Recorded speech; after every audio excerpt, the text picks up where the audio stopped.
Bismillahirrahmanirrahim. Assalamualaikum warahmatullahi wabarakatuh.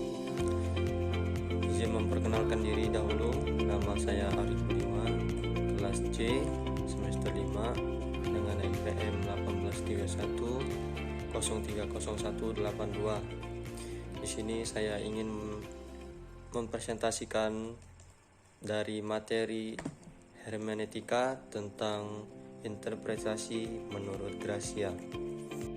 Adapun rumusan masalahnya yakni yang pertama, bagaimana biografi George Gracia. Yang kedua, apa saja teori yang dikemukakan oleh George Gracia. Yang ketiga, apa yang dimaksud dengan teori interpretasi menurut George Gracia. Adapun biografi George G. Gracia. George G. Gracia adalah seorang profesor dalam bidang filsafat di Department of Philosophy, University at Buffalo di New York. Filosof yang lahir pada tahun 1942 di Kuba ini menempuh undergrad program dalam bidang filsafat di Wheaton College, lulus tahun 1965.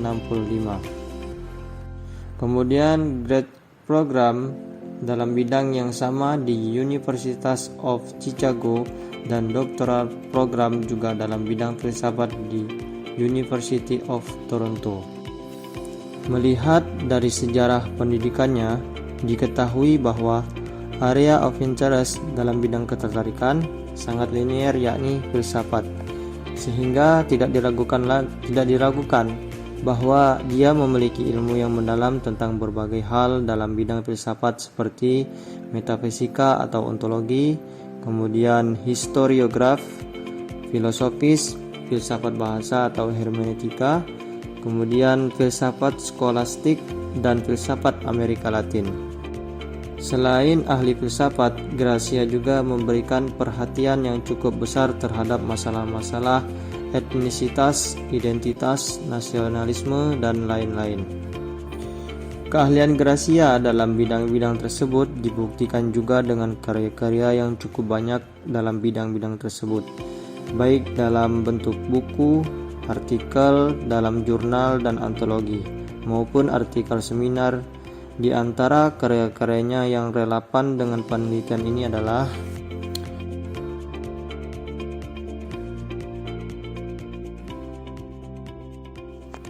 dari sekian karya Gracia, hanya dua karya inti yakni A Theory of Textuality dan Text, Ontologi Status, Identity Author, Audience yang dijadikan sumber primer dalam pembahasan hermeneutikanya untuk penulisan buku ini.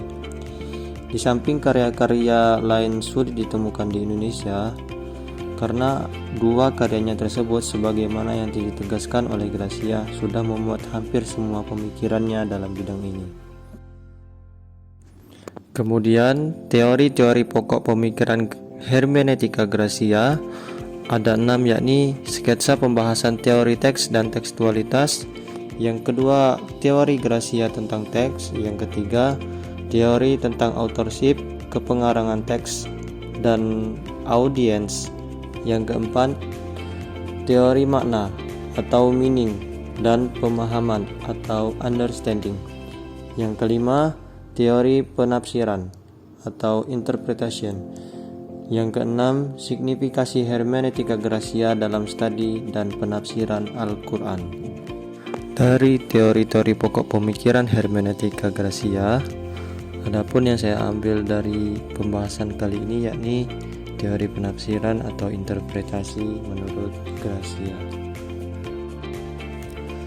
Menurut Gracia, interpretasi melibatkan 3 hal, yakni teks yang ditafsirkan atau interpretandum, yang kedua penafsir, yang ketiga keterangan tambahan atau interpretans. Interpretandum adalah teks historis, sedangkan interpretans memuat tambahan-tambahan ungkapan yang dibuat oleh penafsir, sehingga interpretandum lebih dapat dipahami. Dengan demikian, penafsir terdiri dari keduanya, yakni interpretandum dan interpretans. Di dalam Kamus Besar Bahasa Indonesia atau KBBI, interpretasi adalah pemberian kesan, pendapat, atau pandangan teoritis terhadap sesuatu atau tafsiran. Pendapat Gracia bahwa teks adalah entitas historis dalam arti bahwa teks itu diproduksi oleh pengarang atau muncul pada waktu tertentu dan tempat tertentu. Dengan demikian, teks itu selalu bagian dari masa lalu, dan ketika kita berinteraksi dengan teks, kita berperan sebagai historian dan berusaha mendapatkan kembali masa lalu. Problemnya adalah bahwa penafsir hampir tidak memiliki akses langsung terhadap makna yang dikandung oleh teks tertentu. Penafsir hanya dapat mengakses entitas yang digunakan oleh pengarang teks untuk berusaha menyampaikan pesan atau makna tertentu. Jadi, upaya menemukan kembali makna historis adalah problem fundamental bagi hermeneutika dan dapat menentukan hakikat dan fungsi interpretasi. Gracia berusaha menawarkan solusi terhadap problem hermeneutis tersebut. Solusi tersebut menurutnya dapat ditemukan dalam apa yang disebutnya dengan istilah the development of textual interpretation atau pengembangan interpretasi tekstual, yang tujuannya adalah untuk menjembatani kesenjangan antara situasi-situasi di mana teks itu muncul atau diproduksi dan situasi-situasi yang ada di sekitar audiens kontemporer atau pembaca atau penafsir teks yang berusaha menangkap makna dan implikasi dari teks historis tersebut. Gracia kemudian membagi interpretasi ke dalam dua bagian, yakni yang pertama interpretasi tekstual dan interpretasi non-tekstual. Apakah sebuah interpretasi itu tergolong ke dalam macam yang pertama atau kedua, itu tergantung pada tujuan interpretasi tersebut. Interpretasi tekstual didefinisikan olehnya dengan ia adalah penafsiran terhadap teks dengan cara menambahkan terhadap teks yang sedang ditafsirkan itu keterangan apapun yang dipandang oleh penafsir sangat penting untuk mendapatkan hasil-hasil tertentu di benak atau pikiran audiens kontemporer terkait dengan teks tersebut. Hasil dari penafsiran ini adalah salah satu dari tiga bentuk berikut ini, yakni yang pertama, menciptakan atau menemukan pemahaman pengarang teks historis atau historis author dan audiens historis, atau dengan kata lain memahami makna yang dimiliki oleh pengarang teks dan audiens historis. Yang kedua, menciptakan pemahaman di mana teks itu dimengerti oleh audiens kontemporer terlepas dari apakah makna yang dipahami tersebut memang persis sama dengan makna yang dimiliki oleh pengarang teks dan audiens historis atau tidak. Dan yang ketiga, menciptakan pemahaman di mana implikasi dari makna teks itu dimengerti oleh audiens kontemporer. Dalam definisi tersebut, dapat dipahami bahwa penafsiran tekstual merupakan upaya menangkap makna dari teks yang ditafsirkan interpretandum secara generik dan berdasarkan realita praktek penafsiran. Interpretasi tekstual bertujuan menangkap makna orisinal atau historis dari interpretandum, sebagaimana yang dimaksud oleh pengarang teks dan audiens awal. Bersetujuan menciptakan makna baru yang dikreasi oleh penafsir dengan asumsi bahwa penafsir berperan dalam turut menciptakan makna untuk konteks di mana teks tertentu ditafsirkan atau bersetujuan menangkap implikasi dari makna teks tertentu. Pemaparan Gracia tentang tiga bentuk tujuan dan hasil penafsiran di sini tidaklah berkaitan dengan konsep truth atau kebenaran interpretasi, melainkan semata-mata berkaitan dengan realita penafsiran. Truth value atau nilai kebenaran interpretasi tekstual. Di atas telah diterangkan bahwa kebenaran interpretasi itu bisa plural. Pertanyaannya sekarang adalah, apa kebenaran interpretasi itu? Mungkinkah kita mengatakan bahwa sebuah interpretasi itu benar atau salah? Bagi Gracia tidaklah mudah membicarakan nilai kebenaran interpretasi, khususnya interpretasi tekstual, karena sebagai telah dikemukakan, ia memiliki tiga fungsi dan masing-masing mengklaim nilai kebenarannya sendiri. Orang yang melakukan interpretasi dengan fungsi historisnya akan mengklaim bahwa interpretasi itu dinyatakan benar karena ia dapat menciptakan di benak audiens kontemporer sesuatu pemahaman yang mirip atau sama dengan apa yang dipahami atau dikehendaki pengarang teks.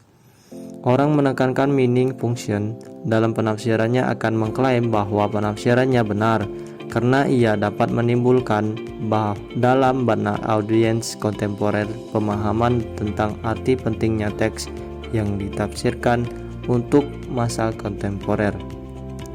Sementara itu, interpretasi yang lebih menekankan fungsi implikatif diklaim benar karena ia dapat memberikan pemahaman tentang implikasi teks kepada audiens kontemporer. Karena itu, menurut Gracia tidaklah relevan menentukan bahwa satu interpretasi itu benar atau correct atau true dan interpretasi yang lain salah, false atau incorrect.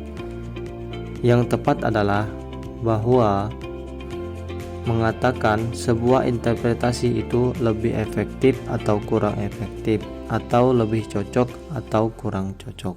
Pluralitas kebenaran interpretasi tekstualitas. Berdasarkan hakikat dan realitas interpretasi, sebagaimana yang telah diterangkan di atas, Gracia berpendapat bahwa kebenaran interpretasi itu tidaklah monistis atau tunggal, melainkan plural. Pluralitas kebenaran interpretatif ini tidak hanya terkait dengan interpretasi non-literal, di mana penafsir lebih memiliki peran, melainkan juga dengan interpretasi tekstual. Sebagaimana telah disebutkan di atas, ada 3 fungsi interpretasi tekstual, yakni fungsi historis, fungsi makna atau lebih spesifik atau signifikasi, dan fungsi implikatif. Kedua fungsi terakhir itu membuka perbedaan bentuk interpretasi antara satu orang dengan orang lain. Karena beragamnya faktor-faktor kultural, Gracia mencontohkan bahwa dalam realita interpretasi, karya-karya Aristoteles ditafsirkan oleh banyak orang, bukan hanya dalam bidang filsafat. Dalam bidang sains pun kebenaran interpretasi bisa plural. Dalam hal ini, Gracia sependapat dengan Immanuel Kant yang berpendapat bahwa kita tidak akan pernah mencapai final and definite description in science or philosophy, atau deskripsi final dan definitif dalam sains dan filsafat. Pluralitas kebenaran interpretasi tekstual ini tidak seharusnya dipahami bahwa kebenaran interpretasi ini bersifat relatif yang tak terbatas, atau Gracia menyebutnya dengan istilah infinitive regress atau regresi tak terbatas, karena memang setiap penafsiran itu pasti mengandung interpretandum atau teks yang ditafsirkan, dan interpretans atau keterangan tambahan yang masih ada keterkaitannya dengan interpretandum. Objektivitas dan subjektivitas interpretasi. Di atas sudah diterangkan bahwa interpretasi tekstual itu terdiri dari interpretandum, teks yang ditafsirkan, dan interpretans atau keterangan tambahan. Melihat hal ini, interpretasi menurut Gracia itu pasti mengandung nilai objektivitas dan subjektivitas dalam waktu yang bersamaan. Poin yang penting dalam hal ini tentunya sejauh mana subjektivitas penafsir dan sejauh mana objektivitas makna interpretandum atau highly subjektif. Apabila penafsir hanya memberikan sedikit perhatian terhadap teks yang ditafsirkan dan faktor-faktor historis yang berperan dalam menemukan makna teks. Sebaliknya, interpretasi dipandang sangat objektif atau highly objektif. Apabila dalam interpretasi tersebut teks historis atau interpretandum dan faktor-faktor penentu makna historis mendapatkan prioritas perhatian penafsir. Burung Indrian, Burung Cendrawasih. Cukup sekian dan terima kasih. Wassalamualaikum warahmatullahi wabarakatuh.